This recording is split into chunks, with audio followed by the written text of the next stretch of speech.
Sir ಈಗ ಒಂದು 100 ಜನ ಈ ಲೋನ್ಗೆ ಅಪ್ಲೈ ಮಾಡ್ತಾರೆ ಅಂತ ಇಟ್ಕೊಳ್ಳೋಣ. ಯಾವ್ದಕ್ಕೆ? PMFME ಅಥವಾ PMEGPಗೆ. ಎಷ್ಟು ಜನಕ್ಕೆ, ಎಷ್ಟು ಶೇಕಡಾ ಪರ್ಸೆಂಟೇಜ್ ಜನಕ್ಕೆ ಈ ಲೋನ್ ಅಪ್ರೂವ್ ಆಗುತ್ತೆ? ಸರ್ ಇಲ್ಲಿ ಏನಂತಂದ್ರೆ, ಈಗ ನಿಮಗೆ ಸಿಬಿಲೇ ಇಲ್ಲ, ಎಲ್ಲೋ ಏನೋ ಡಿಫಾಲ್ಟ್ ಮಾಡಿದ್ರಿ, ಎಲ್ಲೋ ನಿಮ್ಮ ಸಿಬಿಲ್ ಅನ್ನು ಹಾಳು ಮಾಡ್ಕೊಂಡಿರಿ ಅಂದ್ರೆ ಅಂತವ್ರಿಗೆ ಲೋನ್ ಕೊಡ್ಲಿಕ್ಕೆ ಆಗುದಿಲ್ಲ. ಬಟ್ ಎಲ್ಲ ಯಾಕಂದ್ರೆ ಬ್ಯಾಂಕ್ ಕೊಡುದಿಲ್ಲ, ನಾವೇನೋ ಸ್ಯಾಂಕ್ಷನ್ ಮಾಡ್ಬಿಡ್ಬೋದು. ನಾವು ಪಾಪ ಅವ್ರು ಏನೋ ಒಂದು ಉದ್ಧಾರ ಆಗ್ಲಿ, ಒಬ್ಬ ಉದ್ಯಮಿಯಾಗಿ ಬರ್ಲಪ್ಪ ಅಂತೇಳಿ ನಾವು ಸ್ಯಾಂಕ್ಷನ್ ಮಾಡ್ಬೋದು. ಬಟ್ ನಾವು ನೋಡೇ ಬಿಡ್ತೀವಿ, ಮೊದ್ಲೇನೆ ಚೆಕ್ ಮಾಡ್ತೀವಿ. ಅದು ಕ್ರೈಟೇರಿಯಾ ಅಂತ ಹೇಳ್ತೀವಲ್ಲ, ಅದು ನಾವು ಚೆಕ್ ಮಾಡ್ತೀವಿ.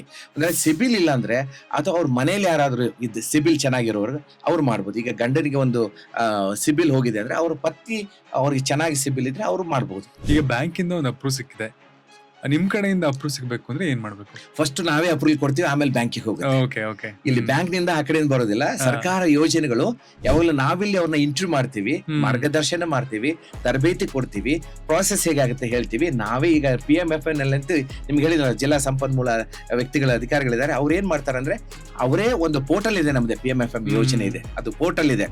ಆನ್ಲೈನ್ ಅಲ್ಲಿ ನಾವೇ ಅದನ್ನೆಲ್ಲ ಹಾಕ್ತಿವಿ. ನಮ್ಮ ಪೋರ್ಟಲ್ ನಲ್ಲಿ ನಾವೇ ಎಲ್ಲವನ್ನ ಹಾಕ್ಬಿಟ್ಟು ಅದನ್ನ ಸ್ಯಾಂಕ್ಷನ್ ಮಾಡಿ, ನಮ್ಗೆ ಒಂದು ಪಾಸ್ವರ್ಡ್ ಲಾಗಿನ್ ಇರುತ್ತೆ. ಅದನ್ನ ನಾವು DLC ಕಮಿಟಿ ಕಳಿಸ್ತೀವಿ. ಅದಕ್ಕಿಂತ ಮುಂಚೆ ಜಿಲ್ಲಾ ನೋಡಲ್ ಆಫೀಸರ್ ಇರ್ತಾರೆ, ಅವ್ರಿಗೆ ಹೋಗುತ್ತೆ.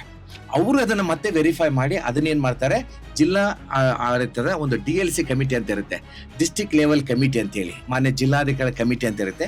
ಅಲ್ಲಿಗೆ ಅದನ್ನ ಪಾಸ್ವರ್ಡ್ ಲಾಗಿನ್ ಹಾಕಿ ಅಲ್ಲಿಗೆ ಕಳಿಸ್ತಾರೆ. ಅವರು ಅಲ್ಲಿ ಒಂದು ಅಧ್ಯಕ್ಷತೆಯಲ್ಲಿ ಅಲ್ಲಿ ಮೀಟಿಂಗ್ ನಲ್ಲಿ ಅದು ಒಂದು ಎಲಿಜಿಬಿಲಿಟಿ ಇದೆಯೋ ಇಲ್ವೋ, ಅಥವಾ ಬ್ಯಾಂಕಿಗೆ ಫಿಸಿಬಿಲಿಟಿ ವಯಬಿಲಿಟಿ ಇದೆ ಇಲ್ವೋ ಅನ್ನೋದನ್ನ ನೋಡ್ಕೊಂಡು ಅದನ್ನ ಮತ್ತೆ ಫಾರ್ವರ್ಡ್ ಮಾಡ್ತಾರೆ, ಇಲ್ಲಿ ಬ್ಯಾಂಕಿಗೆ ಮಾಡ್ತಾರೆ. ಅವಾಗ ಅದು MIS ಲೆಂಡಿಂಗ್ ಬ್ಯಾಂಕ್ ಅನ್ನುವಂತ ಒಂದು ಪೋರ್ಟಲ್, ಅದರೊಳಗೆ ಭಾಗ ಓಪನ್ ಆಗುತ್ತೆ. ಬ್ಯಾಂಕರ್ಸ್ ಕೂಡ ಒಂದು ಪಾಸ್ವರ್ಡ್ ಲಾಗಿನ್ ಇರುತ್ತೆ.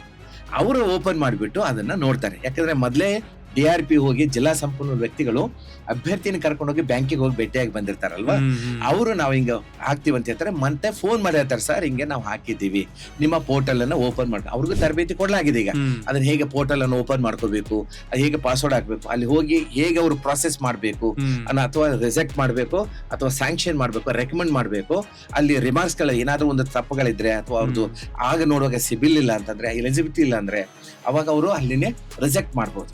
ಅದಕ್ಕೆ ರಿಮಾರ್ಕ್ಸ್ ಹಾಕ್ಬೇಕಾಯ್ತು, ಯಾವಕ್ಕೆ ಕಾರಣಗಳನ್ನ ಹಾಕ್ಬೇಕಾಗತ್ತೆ. ನಾನು ಯಾಕೆ ಇದನ್ನ ರಿಜೆಕ್ಟ್ ಮಾಡ್ತಾ ಇದ್ದೀನಿ ಅಂದ್ರೆ ಇಂತಿಂತ ಕಾರಣಗಳು ಅಂತೇಳಿ ಹಾಕ್ಬೇಕಾಗತ್ತೆ. ಇಲ್ಲಿ ಏನಂದ್ರೆ, 2 ಬ್ಯಾಂಕ್ ಗಳನ್ನ ಹಾಕಿರ್ತೀವಿ ನಾವು ಇದ್ರೊಳಗೆ. ಒಂದನೇ ಬ್ಯಾಂಕ್ ನವರು ಒಂದು ವೇಳೆ ರಿಜೆಕ್ಟ್ ಮಾಡಿದ್ರೆ ಆಟೋಮೆಟಿಕ್ಲಿ ಜಂಪ್ ಆಗೋದು 2ನೇ ಬ್ಯಾಂಕಿಗೆ ಹೋಗ್ಬಿಡುತ್ತೆ.